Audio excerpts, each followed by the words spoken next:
Hi, my name is Mark McCormick. I'm the Education Specialist with the Environmental Nature Center. And right here I have one of our most popular animal ambassadors, Waffle, the California Desert Tortoise. She lives in Southern California just like us, but she lives about an hour and a half that way in your car in the Mojave Desert. And she's also the state reptile for California. So if you live in California, she is your state reptile. But I have bad news.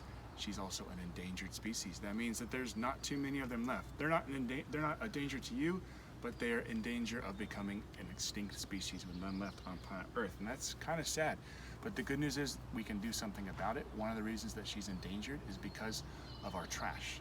As you know, our trash, when you throw it away, it doesn't stay in a trash can for 100,000 million years. Somebody comes and picks it up, right? They put it in a truck and they take it to a big giant mountain of trash called a dump or landfill. Do you think those landfills smell pretty bad? Yeah, they do. And you probably don't want to live next to a landfill because it smells bad. And because they smell so bad, they started sending landfills out to the middle of the desert, the Mojave Desert, where not a lot of people live because it's super hot. And so it's not a great place to live. But the bad news is the crows that maybe you see flying around your school after lunchtime, they are some of the smartest birds around. And they're scavengers. And they know that maybe not you, but maybe a couple grades lower than you, they might leave some trash out and the crows will find some great lunch. But the problem with that is now that they're sending trash out to the landfills, the crows follow the trash from the trash truck all the way out to the desert and they find my friend here. Now my friend moves really, really slowly. Let's take a quick look.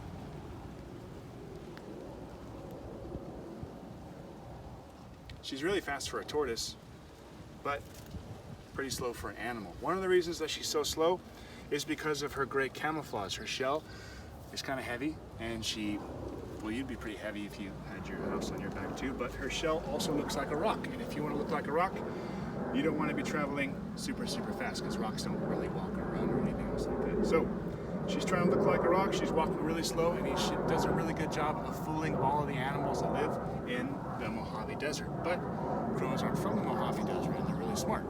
So when they come here, they don't see a rock, they see breakfast, lunch, or dinner. So what they do is they land on their shells, they peck their shells, and the tortoises get pretty annoyed. But the little baby tortoises, it takes over 20 years for their shells to completely harden. And when they're babies, the shells are kind of crispy, like Lay's potato chips. So they peck on the shell, and then they eat the insides. And the babies don't survive long enough to lay eggs. And it takes over 20 years for tortoises to be able to lay eggs. A really long time to survive in the desert. So that's just one of the reasons why California Desert Tortoises are endangered. And the good news about that is that you can do something about that by thinking about what you're throwing away, thinking about how much you're throwing away, and where is it going. There are other ways you can worry about your trash, like recycling and reusing and repurposing and compost.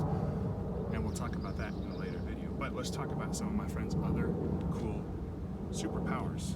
Did you know she had superpowers? If you look at her claws are excellent superpowers. Her claws are not for scratching her enemies, they're for digging holes. Where she lives, it gets really, really, really hot during the daytime. So instead of being too hot, she just digs a hole in the ground and then takes a nap.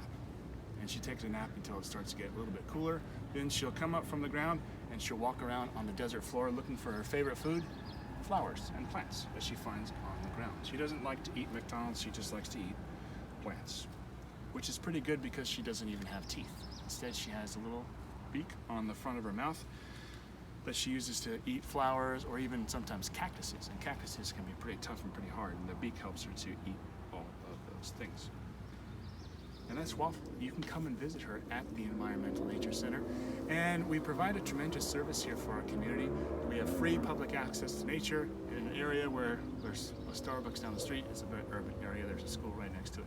And it's a sanctuary for our communities to escape from life's pressures. We have environmental education too. And the ENC depends on income from our programs to fund operations and to pay staff. But the recent school shutdowns have meant that it's a considerable loss of income for the Nature Center. So I would ask you to please consider donating or becoming an ENC member or making any sort of donation. Any amount helps to donate or become a member. Just go to enccenter.org.